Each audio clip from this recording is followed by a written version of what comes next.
Good evening, brothers and sisters, respected viewers, my dear friends. I hope you have all been well, happy, healthy. May the blessings of God Almighty be upon you all. And if you're an atheist or if you don't believe in God, then may you be blessed abundantly by the universe in one way or another.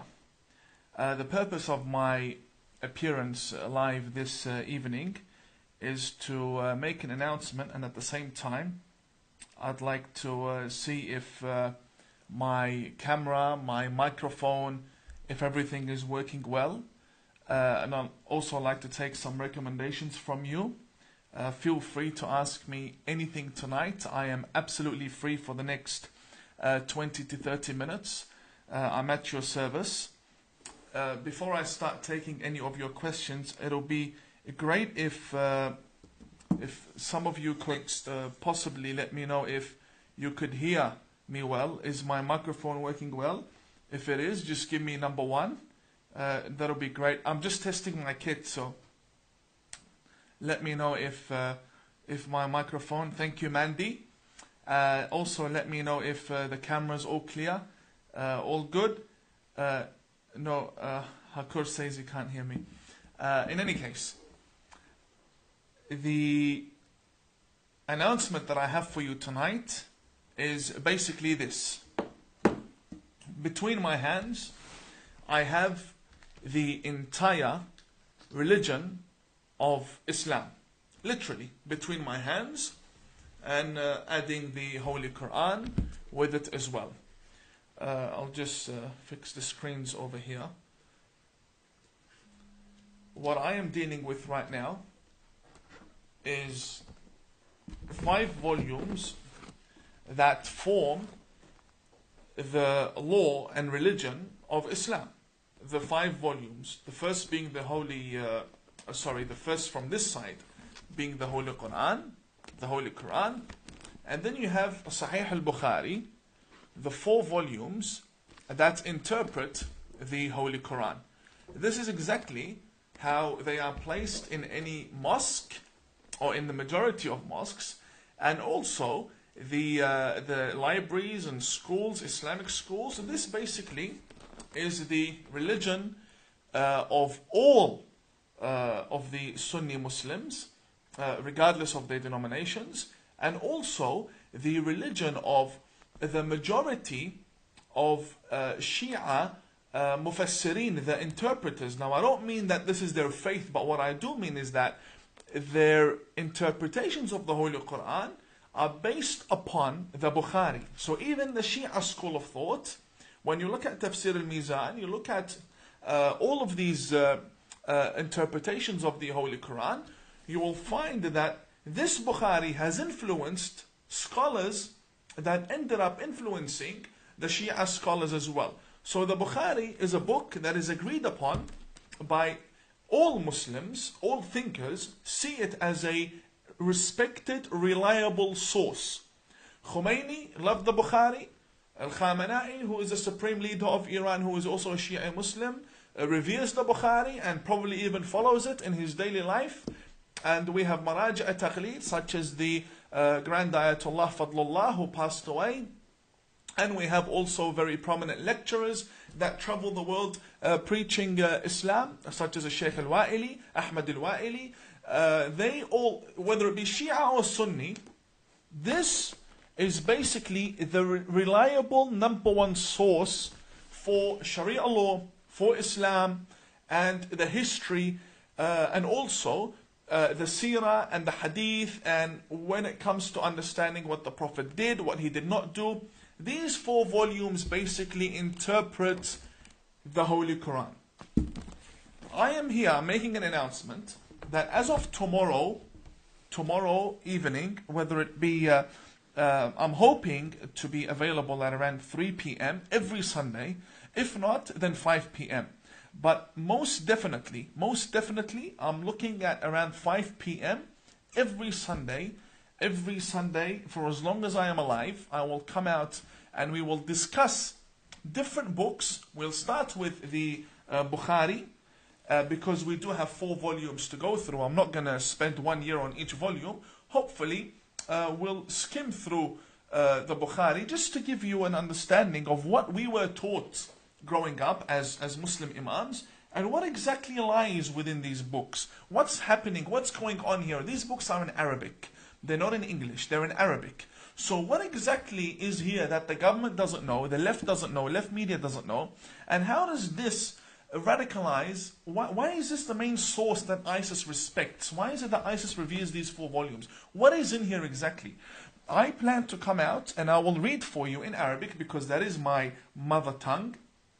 And I'll translate for you what exactly the Grand Mufti, people like Sister Yasmin, Brother Walid Ali, Lin Nasr Sur do not want you to know about these books, about the main sources for Sharia law. What lies in these books? Now, it's not all about go kill the Jews and kill the infidels.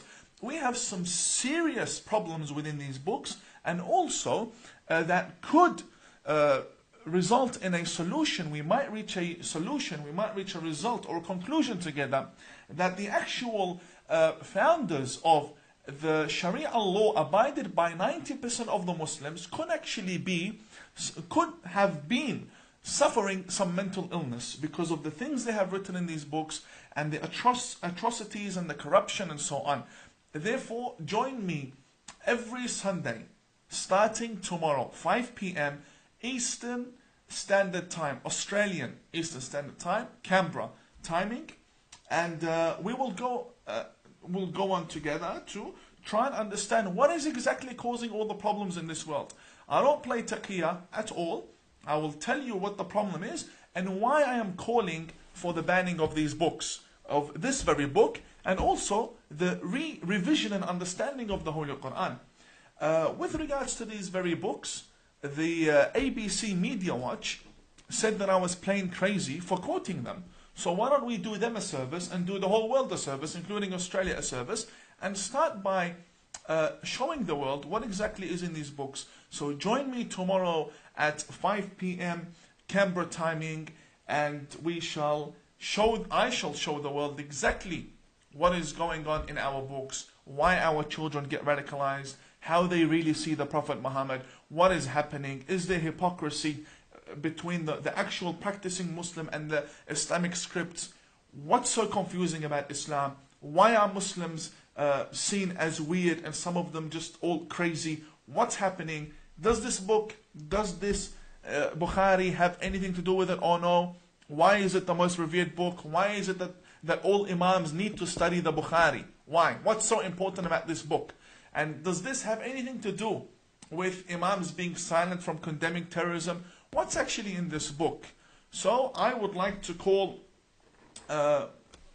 this weekly show many names. We can call it Sharia Exposed. We can call it Let's Talk Sharia. We can call it anything. So give me your recommendations. Give me, let's say, ideas as to how you would think this program would be successful. And I'm open to all of your recommendations and also criticisms and all types of feedback, because we need to serve Australia in the best way possible. Now, my announcement is finished, and I am more than happy to take any of your questions. I'll read them from my phone. And if there's anything that you'd like to ask me, I know last time I came, Facebook took my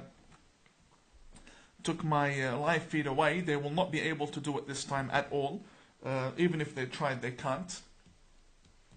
So please feel free to ask me any question.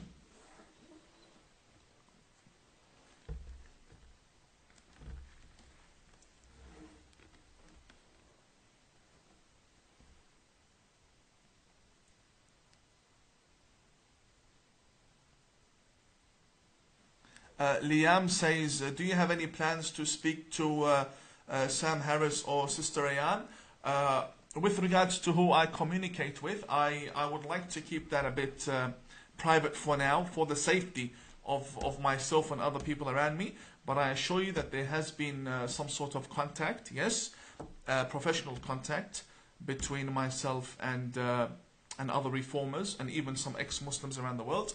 I am a practicing Muslim, and I will die a practicing Muslim, but I will not allow anyone to hijack my religion or take Australia and the Australian values away from me. We believe religion is here to help people, not rule over people. Religion is there to serve us. We don't live as slaves for the religion, and we don't blow ourselves up for the religion. That's how I see religion. Yeah, more radical love coming. Just getting my cup. I forgot my fake shake mug in my office at home. Yeah, you have all the radicals coming in. Just wait for tomorrow. Radicals, wait for tomorrow. Wait until I expose the truth about what you guys are teaching within the Australian Muslim private schools. Wait until tomorrow evening, and trust me, this weekly show will be a show that the Prime Minister will have to come and watch every now and then and follow up with the information that I will be giving them, because it will be some sort of advice as to how you deal with these issues. Our federal police and ASIO all have frequent courses when it comes to Islam, and they educate themselves in Islam. However, if the Muslim teacher is teaching them, that's the problem. We need a teacher that teaches with no taqiyya. So I'm more than happy to be exposing what was about to radicalize me and turn me into a criminal. This one here. Very happy that I left your schools and I joined a non-Muslim school. Very, very happy. Very happy that I woke up before it's too late. This is the problem. This is the problem with the world today. These 4 books. The Bukhari, the biggest terrorist, ideological terrorist. And we will show the world. So yeah, the only reason why you are angry is because you know that I'm going to be exposing you starting from tomorrow. This is the filth that nobody has ever exposed in the history of Australia, and probably even Europe. Nobody has pointed out what exactly is the problem here. Whenever Australians want to learn about Islam, they go to the Muslim bookstore and they say, can we buy the Bukhari? They give them this book, this Bukhari. You know, edited, this is the Bukhari. 4 volumes, all made into 1 volume. This is what's missing. 3 more volumes are missing. Why don't you tell Australia what's really happening? And even this one is half Arabic. Even this one is half Arabic. It's not all English. So you prepare a good copy for the non-Muslims to read, but you don't want them to read the truth. You don't want them to know what lies in the actual book. No, I will show them. Wait, tomorrow. Tomorrow I will show them the truth. Wait for it. And you can kill me if you like. The point is, it's not gonna end for you. There will be another Tawhidi.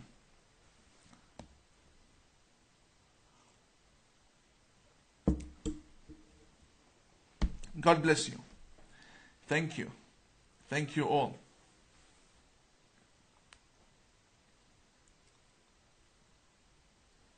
Ragnar says, is the Wahhabi interpretation of Islam correct? According to them, it is correct.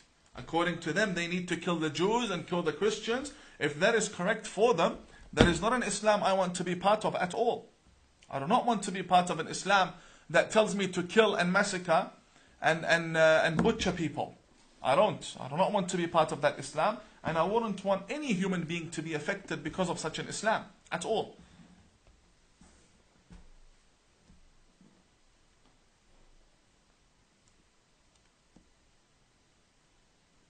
God bless you all. From India. Thank you very much, brother, from India.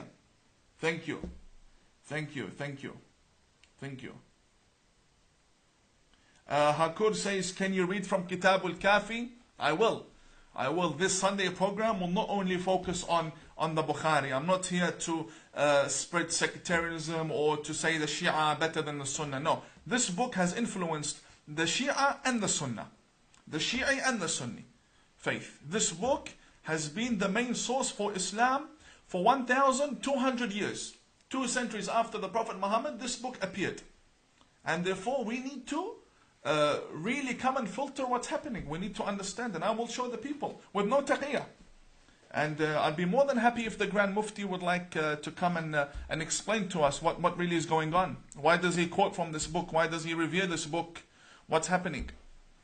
So I'll be more than happy to even debate any recognized Imam within the Australian National Imams Council, if they can come forward and bring out what they see is wrong within my show starting tomorrow every Sunday, and let's debate. No problem. The moment you can prove me wrong, I will resign as an Imam completely. I will resign as an Imam if you can come and prove what I say is wrong. I believe there's filth. There's filth within our Islamic sources that needs to be dealt with. And when you say, when are you going to expose Khamenei? Khamenei is coming. Khamenei is coming. Bukhari is more notorious than Khamenei. Khamenei and Hezbollah and Khomeini, they're all the same. They're all brothers in faith. When it comes to Bukhari and Ibn Taymiyyah and Muhammad ibn Abdul Wahhab, they're all the same. All of them are ideological terrorists. And their time will come within my show. As for now, we need to focus on what is the most important, what's affecting Australia. I believe it's this book.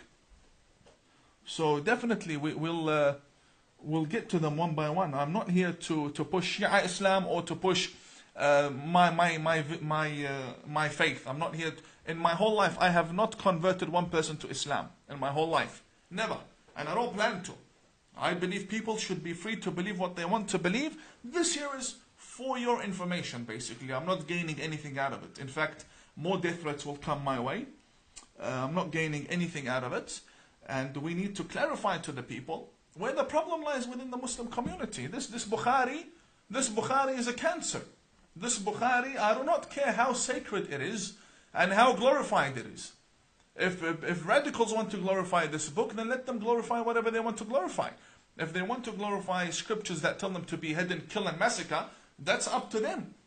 I'm not forced to respect and glorify texts which wanted to radicalize me, wanted to radicalize Brother Majid Nawaz, wanted to radicalize our youth within the community. No, we have to rebel. We have to rebel and stand against what is wrong. We're not here. We didn't come to Australia to stay silent. We don't have Saddam Hussein in this country. We have Western democracy, and we are thankful for that, and we will expose the Bukhari starting from tomorrow.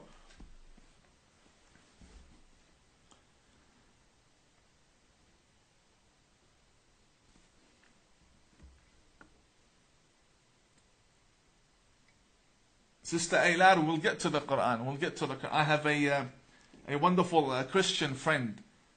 We speak every now and then with regards to the Quran and what's happening with the interpretations. I'm more than happy. I'm more than happy to speak about the Holy Quran, and we'll speak about the violent verses within the Quran and how a Muslim should look at these verses. We should keep them in the Quran, but point out and say, look, these were stories that occurred. These are incidents that occurred, and we just leave them there as part of the development of the religion. You don't start implementing everything in the book. No, you implement what the law wants. You implement what your human essence wants. You don't need a religion to tell you, respect your parents, stop killing innocent people, even non-innocent people. You cannot wash blood with blood. It only makes things worse. You don't need a religion to tell you that. The fact that you're a good human being, you should know that. Therefore, the Quran should only be a matter of an addition to more principle to your life, whether it be the Quran, the Bible, and so on. It should be a assistance for you to be able to gain that higher level of principle. I'm speaking from a religious man's perspective. Other atheists, with all due respect, could disagree with me. God bless you all. Thank you. Thank you, Todd. Thank you. Thank you, Trace Andrew. Thank you very much. Thank you. Beatrice, yes, of course. I can feel the respect that I get, and all of you have found and secured a place for yourselves within my heart. I'm not saying this out of nowhere. You know, when I wanted to do my own people a favor, they turned against me. And God brought me someone out of nowhere called Avi Yemeni, a Jewish brother who stood beside me when all of these so-called co-religionists of the religion of peace, when they started to threaten me and attack me in the street and spit at me, I had a Jewish brother who stood alongside me. So it shows you that we need to be humans before we classify ourselves as religious people. First, you be a human being. And this is the problem.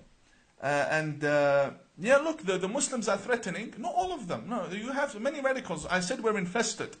These radicals, they threaten, whereby you have the Christian and the Jewish and the atheist and the Buddhist all sending me love. So yes, I appreciate it and I love you back, and I can't wait for the day that I can meet all of you. You know, you wear the hijab, you might as well have some modesty, you know. That's the whole purpose of wearing the headscarf. You wear the hijab, then you run your mouth. It's not good. Not good, sister. You might as well take it off. Take off the hijab. What's the point? You wear the headscarf, you want to look like the mother of Jesus, you want to look like Mary, you want to look like the daughter of Prophet Muhammad. But when you open your mouth, you sound worse than what's the rappers from America. Disgusting. Don't speak like that. You might as well take the hijab off. What's the point? Take it off.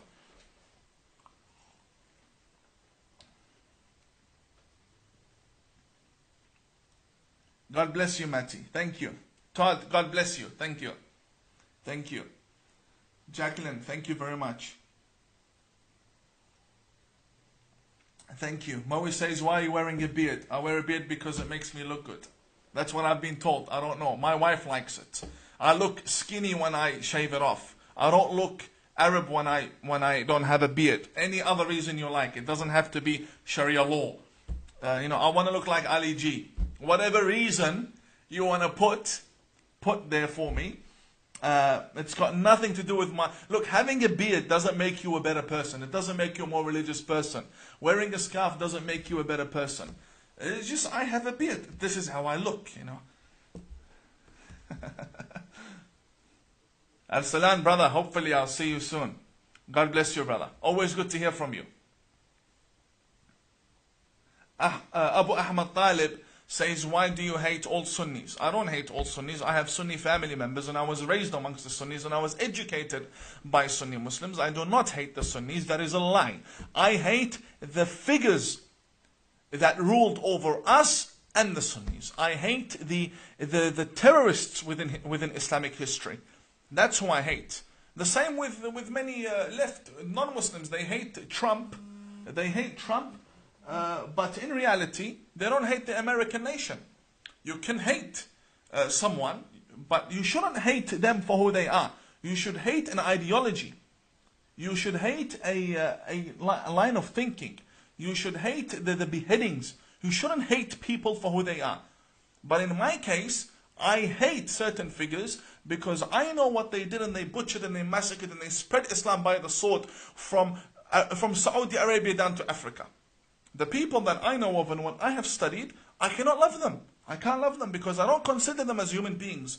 When you grab a little girl and you bury her alive, I cannot see you as a human being. I am sorry. God created me this way. I cannot see someone who beheads little babies. I cannot see them as human beings. They may look like human beings, but I don't believe they're human beings. I don't. Deep inside, I don't believe.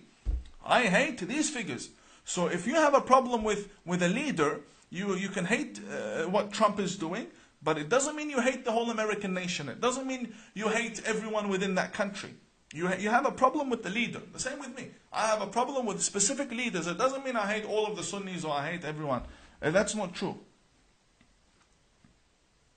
God bless you. Thank you, Adam Long. Thank you very much, my brother. Thank you. Thank you, Aileen Bell. God bless you. Thank you. All of you. Thank you all very much. God bless you.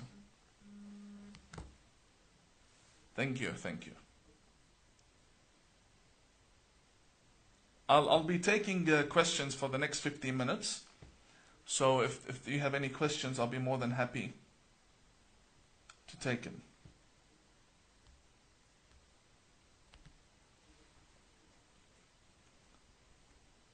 Brother Agha Artaza Hussein says, what is your opinion about ikhbaris? This is a question with regards to a group of people within Islam that are ikhbaris, that stick to the hadith more than anything else. They have an opinion. There's no problem. You can be whatever faith, you can subscribe to any faith, any denomination you like. You don't have to be what other people want you to be. Just be a peaceful human being. Wa alaykum assalam wa rahmatullah, Brother Maytham. Al-Aliyawi. Brother, I love your comments. I love your posts. I am always following up with what you have to say. God bless you, brother. Dan King, you're awesome as well, my brother. Thank you very much. Thank you, Sayyid Arsalan. I'm more than happy. Anyone that wants to debate, as long as it's ideological, intellectual, educational, peaceful, calm, I'm more than happy. But if they're going to turn it personal, I'm not going to be very accepting of that at all. Helen says, how do us non-Muslims help? If you wait for my announcement in the foreseeable future, in the near future, I'll be more than happy to be at your service then. So yeah, my announcements will come in the future.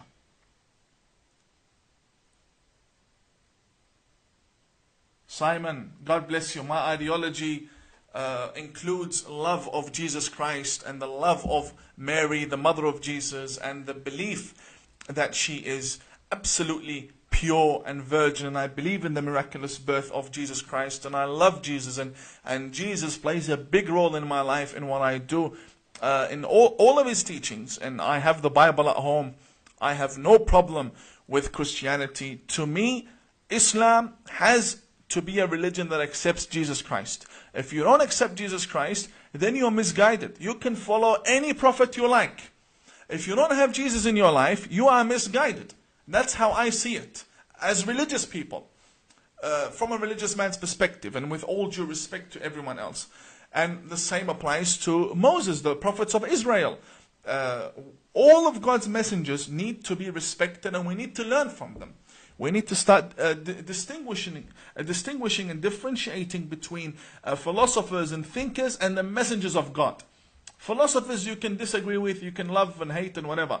But when it comes to the messengers of God, you have to love them all. And I love them all. And as religious people, that's what I believe.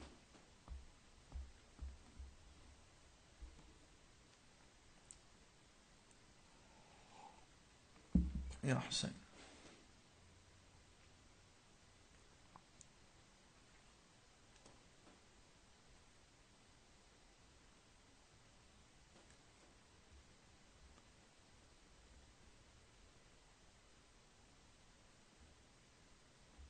Mumtaz Murtaza says, are you against the Quran? The answer is no. I am not against the book for what it is, because I don't see the Quran as a book of law. I don't see it as a book of law. And many Muslims don't see it as a book of law. We see it as a book of history, as a book that tells me jurisprudential laws that I can refer to when I need to. It's not a book that came from a God that says, oh, you have to do what I want, otherwise I will throw you in hell and you have to fear me. And so, no, I don't believe in such a God. We shouldn't believe in such a God. We believe in a merciful God. This is a book of history. It's a book of logic. It's a book of, all books need to be seen that way. And if we take our books out of context, then we have a big problem. We have a big problem. The Quran should be seen as some sort of historical book of occurrences and how they were dealt with during that time. And that's how the laws can be formed, from how they were dealt with in that time, comparing if the time we are in now is suitable to deal with those with the same attitude.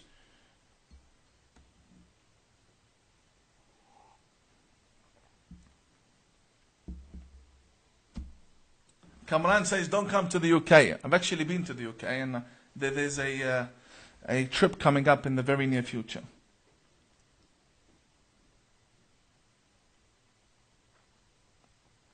Peter Mitrev says, how did you become deprogrammed from your previous teaching so fast? Not so fast. It's never been so fast, my brother. I've been controversial, outspoken against the Bukhari and the radical teachings within Islam since 2010, from what I can remember. 2010. It's been a while. However, I was only discovered by national media recently.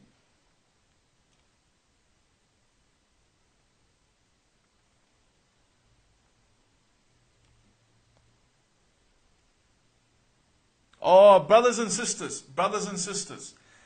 dear friends, I want you to read within the question, I have a question here that proves to you. I'm going to screenshot this. Wait. I have a very important question here. His name is Safa Al-Sadi, who I've met in person. He says, Salam brother, I once asked you a question, is it obligatory to grow a beard? Then you answered me that if a person shaves his beard, then he will enter hell regardless of his good deeds. It contradicts what you are saying now. I await your answer. Then he ends saying, this question was before 2 years ago. So we're looking at 3 years ago, and it shows you the development of Imam Tawhidi, how I used to respond to people, and how I'm responding to them now. Look, when you're facing reality, when you're facing what is true, you need to accept what is true.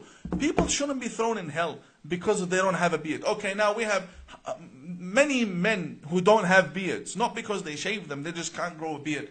So what, you're going to throw them in hell because they can't grow a beard? Some things just stopped making sense to me when it got to religion. And I believe that the Bukhari is the source of all problems. The beard and the Jews and so on. How it says the righteous have beards and the ones that don't have beards are the Jews. Therefore, you'll end up with them. No, I don't believe in that.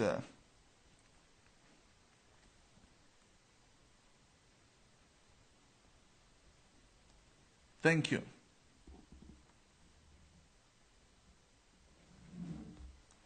Thank you. Brother Agilos Andriopoulos says, what is your opinion about atheists? They're respected human beings that have every right to live. Why should we hate and kill them? Who are we to hate the atheists?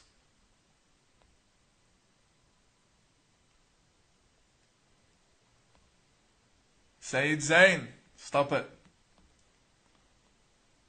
Good friend of mine.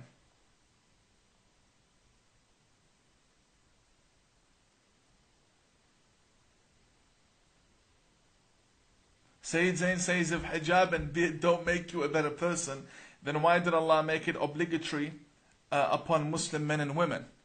I did not say that the hijab and beard are main tools for your character to develop into being a better human being. What I said was to the sister that you're wearing the hijab, you're supposed to at least abide by the laws of modesty when you're covering yourself and not insult me in such a way like she was doing.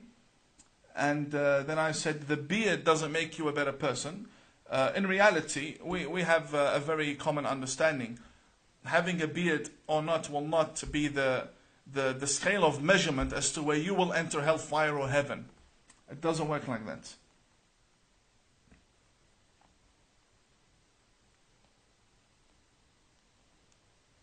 God bless you, Jacqueline Armstrong. Thank you very much. Jamie, thank you. Alan, thank you very much.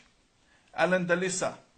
Taqiyya is basically a tool so that you could save yourself from death. What I am doing is heading towards being killed, my brother. The death threats that I get, it doesn't make sense. It contradicts taqiyya.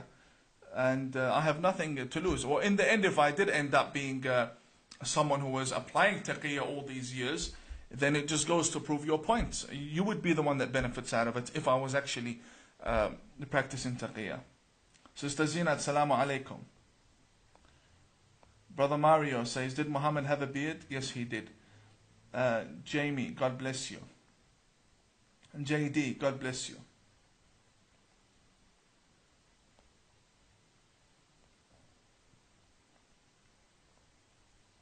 Thank you. Loneka says, hello my friend, do you consider Prophet Muhammad as the perfect human being? Not the Prophet Muhammad that's mentioned in the Bukhari. No, he's a barbaric terrorist. The one the Bukhari mentions is a barbaric terrorist. No, I believe in another version of Prophet Muhammad. The problem with my version of the Prophet Muhammad is that only 5 to 10% of the Muslims believe in it. The others all justify their pedophilia and their beheadings by referring it to the Prophet Muhammad. The same with God.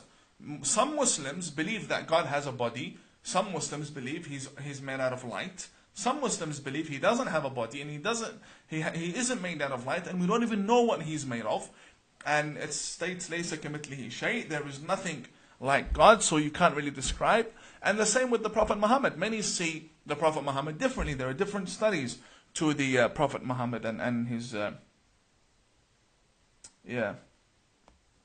Sayyid Zain, you'd be surprised if I told you how many sons of Maraja at-Taqreed and Grand Ayatollahs do not grow beards. You'd be very surprised, my brother. Let's keep that topic closed for now.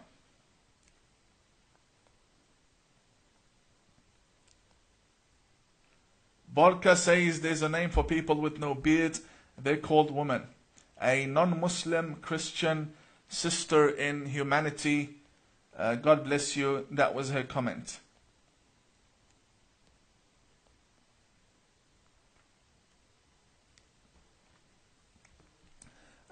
Lynn, if that's how your name is pronounced, Marie Brett, of course, I would stand in a court of justice and prove these wrong. I would. If I'm given the time that is required, I'd be more than happy. Nico Antonio Barnett says, how are you, brother? I am doing really well. May God bless you abundantly. Thank you very much. God bless you. Thank you. Thank you.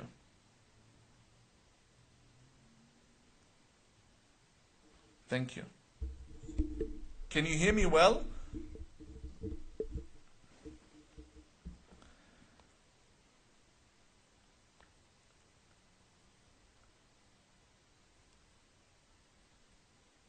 With regards to the answer that I gave Brother Safa 3 years ago, I told him that if you didn't have a beard, you'd be going to hell. So you had to have a beard. And now he says to me, actually at the time I disagreed with what you said, but I was ashamed to show that because, I'm the sheikh and he's supposed to listen. But he says, but your development is really cool. Keep doing that. I love you. I love you too, brother. Thank you very much for your honesty. Thank you. People develop. People change. It's very normal. Very normal.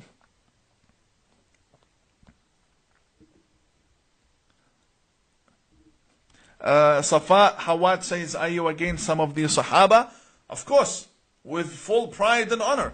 I am against many of the companions of Prophet Muhammad. I believe they were criminals and terrorists. And I believe they spread Islam by the sword, and they were homosexuals who killed homosexual people. They were hypocrites.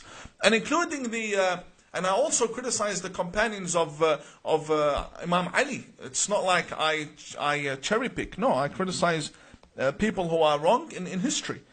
And we need to be honest when it comes to history. Stop lying to people. That's what I said to the brother, the doctor on the Sunrise show. Stop lying to the people.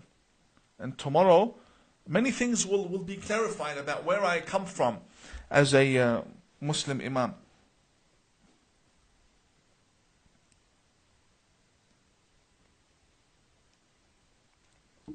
Rizal Khalisi says, where are you from? I am from Iraq originally, born in Iran and raised in Australia. Ragnar Rock says, what about Aisha?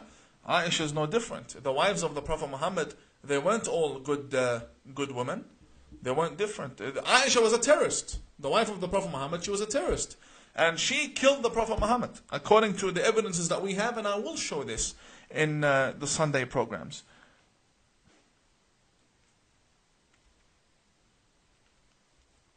Mariana Stokes says, whatever she said in her question, and my response is, the answer to that is, you call that man the Muhammad portrayed in the Bukhari. That's what you call it.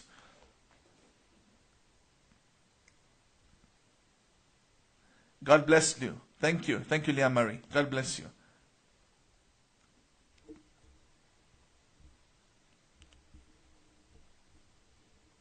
Terry Harris says, is Sharia law evil? The Sharia law of 90% of the Muslims, yes, of course. 85 to 90% of the Muslims who believe in these books that we have, all of these that I'm dealing with and more over there, yes, it is. I cannot lie to you. It is. I said Islam was infested by radicals. Nobody believed me. So look at the thread right now and you'll see the intolerance and the hate and the disrespect that we get from people. Just for having an opinion. Just for having an opinion.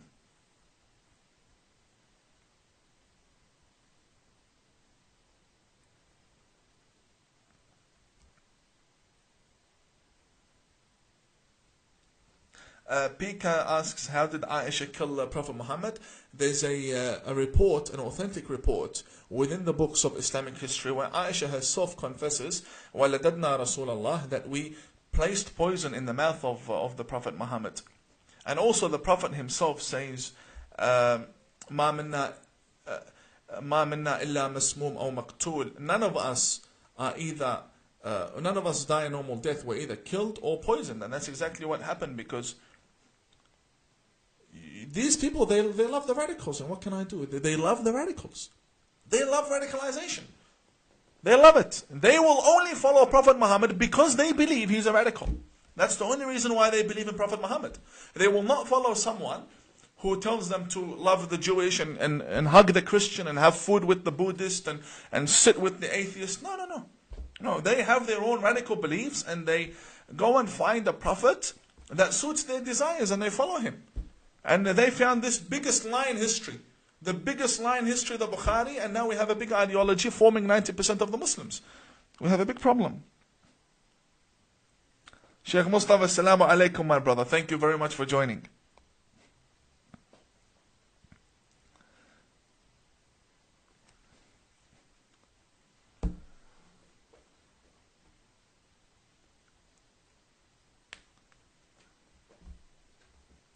Thank you.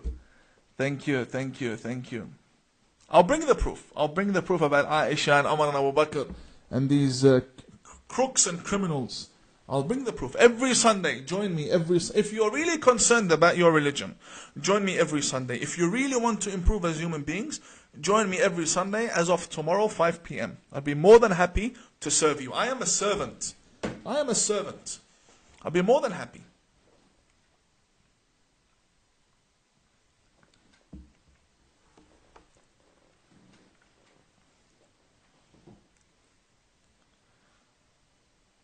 Alright, brothers, I'll have to wrap up in about 5 minutes. I'd be more than happy to take any more questions. Brother Nathan Smith says, is Islamic extremism limited to post-modernism, or did it occur earlier than that? I don't know. We've had Islamic extremists throughout the entire time. Throughout the entire time. Anyone that tells you, for example, Dr. Jamal Rifi says they've only come now, like terrorism began with Al-Qaeda or began with ISIS. That's the biggest lie. Biggest lie. We've had them from day one.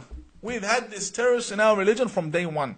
Those who butchered Imam Hussein in Karbala, those who butchered the young babies and young children in Karbala, beheaded them, carried their heads from Iraq to Syria, and this was the family of the Prophet Muhammad, who was killed and massacred by the Muslims, by the Muslim nation. We had ISIS for many, many centuries. Don't let people lie to you. We have a problem within the religion and we need to own it. I'm not going to lie.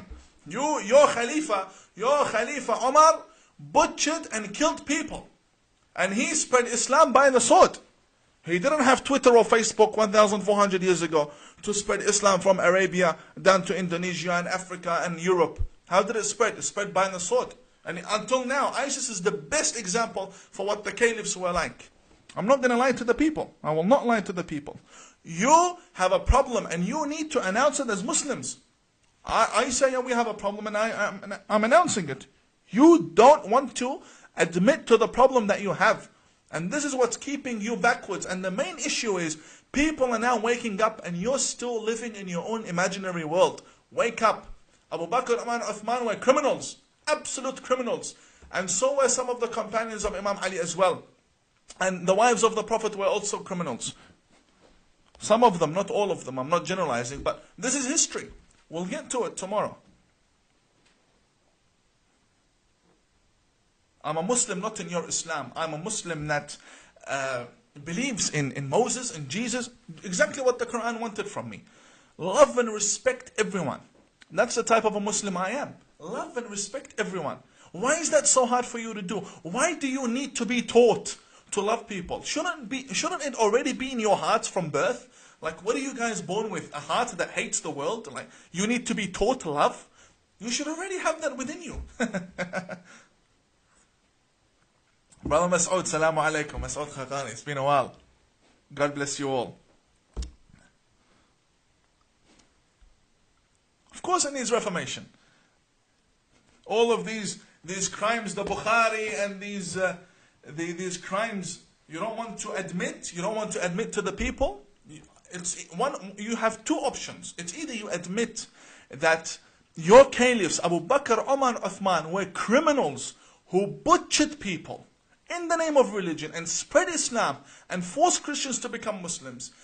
That's the only way you can protect the face of your Prophet Muhammad. You cannot tell me that Islam was not spread by the sword. It was spread by the sword, and the caliph spread it by the sword. You have to admit. If you love your Prophet, you will admit to that problem. Don't come and say the companions are everything we have and we love them and so on. That's the problem. There's no such thing as respected companion. The respected is the messenger. Jesus is better than all of the companions of Prophet Muhammad. Jesus is better than all of them. And Moses is also better than all of them. Better than all of them, honestly. That's okay. It's okay. Aife. Leave it. It's okay. Yeah. We're still getting used to the mic. And so now the radicals are going to say his mic fell from how much lying.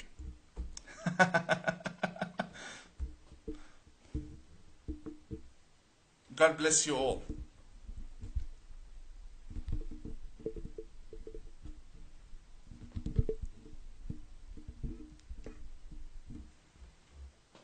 Thank you. Alright, brothers and sisters, I will leave you all for now, and we'll continue tomorrow at 5 p.m. I'll see you tomorrow all at 5 p.m. Eastern Standard Time. God bless you all. Yeah, no, the microphone was probably made in Saudi Arabia. Doesn't like the truth. It falls back from the truth. God bless you all. Have a lovely night, and I'll see you tomorrow at 5 p.m. Thank you, and may God be with you all. Goodbye.